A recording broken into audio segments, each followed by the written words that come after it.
Hello and welcome to Somerset. My name's Clare Venables. I'm a sculptor specialising in freehand modelled work using lime plaster, usually in an architectural context. And I'm going to show you the process involved in making some figurative pieces in the round today. I'm working very small and using the miniature end of my tools. Lime plaster is a great material for modelling because although it's a wet material that you build up in layers, it has amazing plasticity due to the fat of the lime, but also good resistance due to the variety of aggregates that you might put into it. And then you're forced to act quickly as the material's going off as you're working with it, so it gives a freshness to your work. And then the results are durable even in a wet or exterior context. So it was used in Roman bathhouses, exterior parget in this country, and then even in places where it's accidentally external, like at Sutton Scarsdale, the 18th century plaster work there in a ruin has survived pretty well with a tinny little roof for 100 years or so, exterior.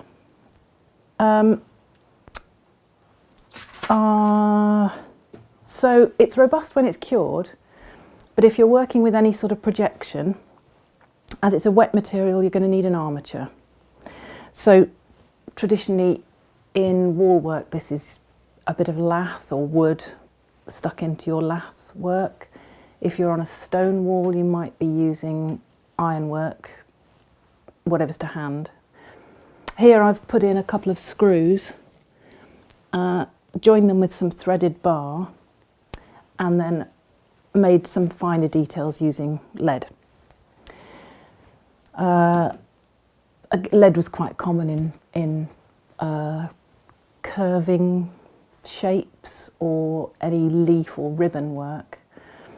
And then this armature can be bulked out for weight, reasons of cost of materials and speed. So traditionally you'll find bundles of straw or reed or twigs. Here I've used some gypsum plaster and some bandage to pack out the shape, just to bulk it out ready for the base layers. I've encountered some hair-raisingly flimsy supports over the years, but as long as it's enough to keep your material in place as it cures, it's usually all right. So, lime plaster is made using a combination of lime putty and an almost infinite variety of aggregates. Your recipe will really depend on a number of factors: what's to hand, what's easily available, the character of the modelling, the context, so the climate or weather, and the quality of the style of the modelling. So you'll use a different recipe for each context. Usually sand is involved. I'm working small here, so we're using fine, sharp sand. And my lime I've set out to dry overnight.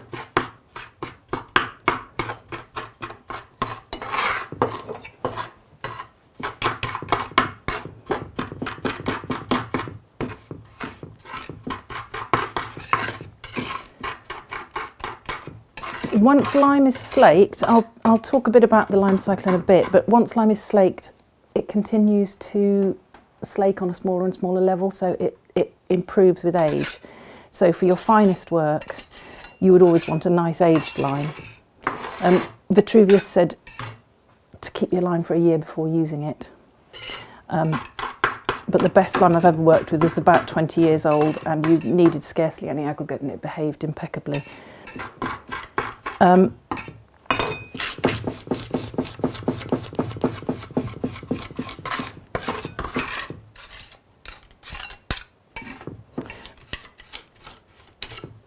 So many lime putty is basically used in all your mortars, renders, plasters, floors, grout, modelling. The recipes just depend varying on the aggregate. And you can add, so you're building up in layers. The coarser layers are at the beginning where you want to bulk out quickly and control the shrinkage by large aggregate.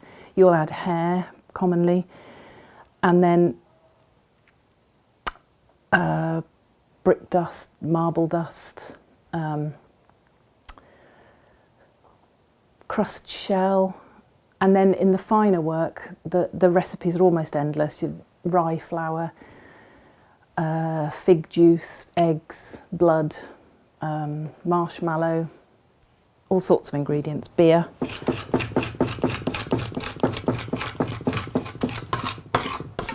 So in my base layer I'm just putting sharp sand.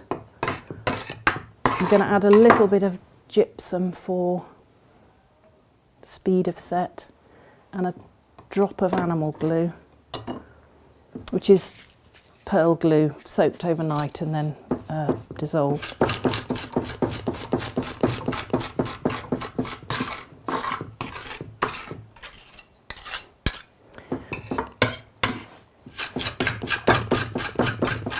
Your mix improves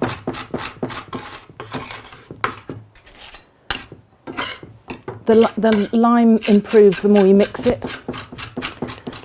But obviously now I've added gypsum and you've started to get air into the mix, your plaster is going off.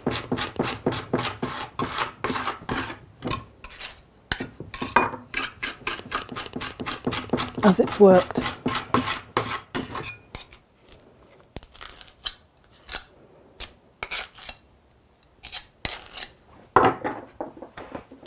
So, my substrate being gypsum plaster is very water attractive.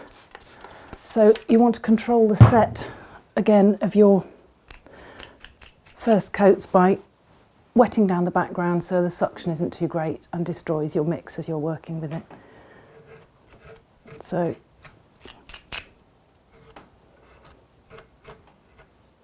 just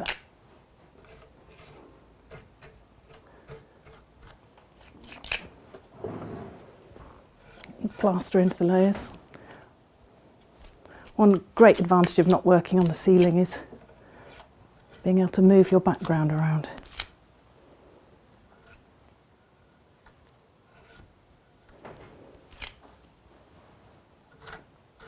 Which is delightful.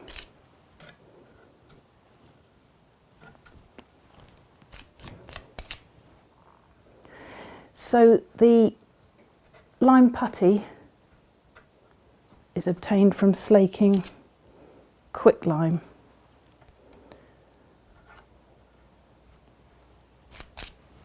And we get quicklime from burning calcium carbonate in the form of limestone,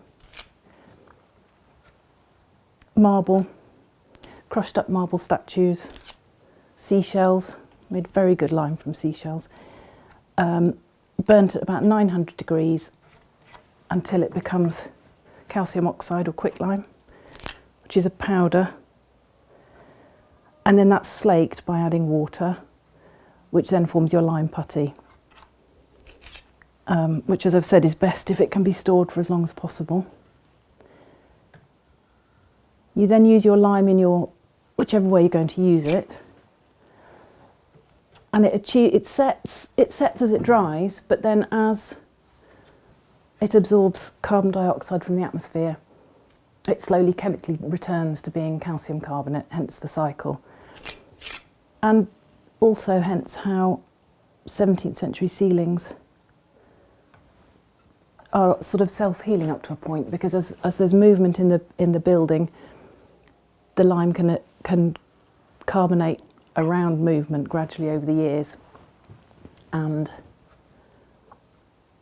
move with the building in a way that gypsum plaster can't. So if you can see, I'm building up the layer there with the first level of plaster. I'm just going to stop there and move on to the next prepared piece. Okay, so in time on tradition, here's one I prepared earlier. As you can see, this is all the base coat as bulked out, and I've started applying a top coat so you can see where we're going with it. As with fresco, it's best to get all of one area covered in one go so you don't end up with an obvious joint in whatever you're working on. So I've tried to bulk out the larger areas. Obviously I stopped the skin part, but I'm hoping the bosom cleft will cover any joint there. So for the top coat, I'm using my nice dry lime, some marble flour, which really speeds up the setting of your mix, but it produces a really tight surface which is also water repellent. So you can spray and find droplets will be running off that, and some of the fine sand.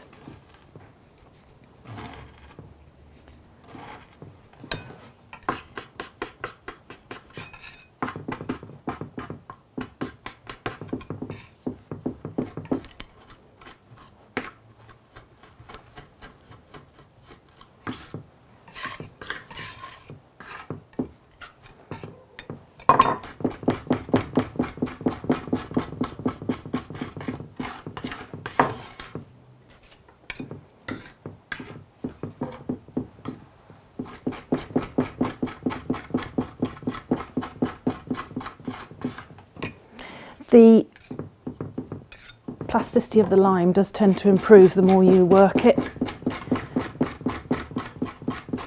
So you can start with drying out your lime to almost crumb-like consistency, and you can still work it back. So I'm also going to add a little bit of gypsum and some of my glue, which is already setting in the cold, turning back to gel.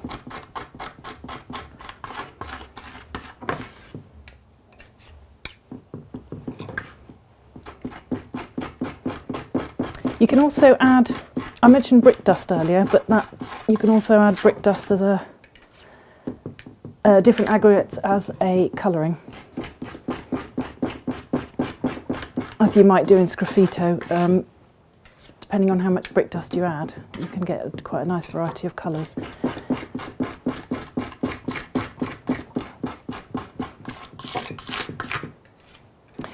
Depending on the area you're going to work on, you'll want your mix to be wetter or drier.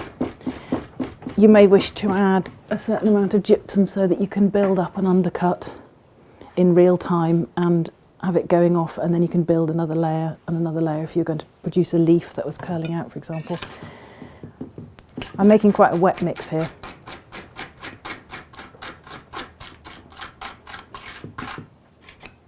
That's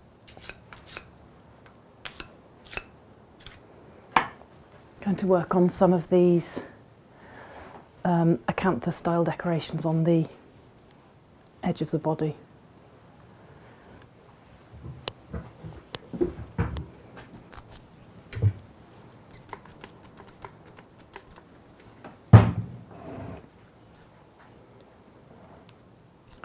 So when your base coat has gone leather hard, you can scratch it back and make a key ready for your next layer.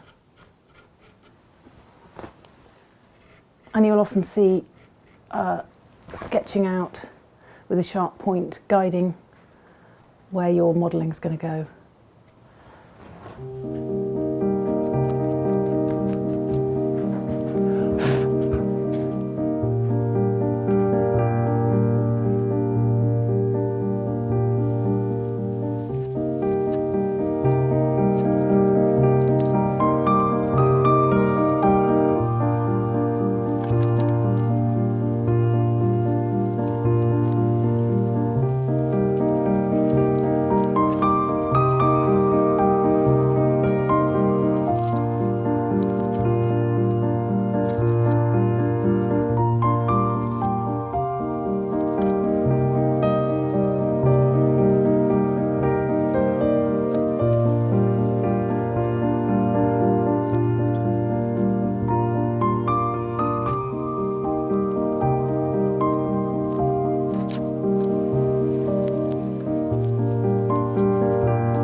So far from finished, but I hope you get the gist of the process. This is a slightly chunkier boy that I made about 20 years ago for a similar demonstration, but that just shows you what we're aiming for eventually, with a bit more finesse this time. Thanks for watching.